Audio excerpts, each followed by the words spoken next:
మనం చూస్తున్నాము విజయవాడలో జరుగుతున్న ఇక లక్షలాది ప్రజలు మరి చాలా భయంకరమైన పరిస్థితుల్లో వారు ఉన్నారు. మనమందరము కళ్ళతో చూస్తున్నాము, మరి వింటున్నాము. మరి చాలామంది ఆహారం లేక నీరు లేక చాలా బాధపడుతున్నారు. అందులో కొంతమంది గర్భిణీ స్త్రీలు ఉన్నారు, వృద్ధులు ఉన్నారు, పసికందులు ఉన్నారు.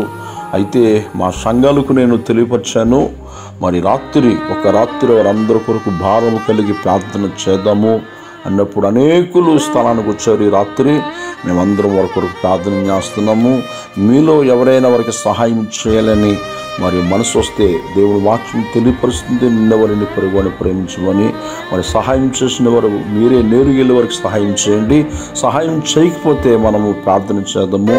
బైబిల్ గ్రంథంలో మనం సుఖముగాను నెమ్మదిగాను బ్రతుకు నిమిత్తము మనుషులందరి కొరకును ప్రార్థనలను యోచనలు చేయమని లేఖనం సెలవిస్తుంది. ప్రార్థన చేద్దాము.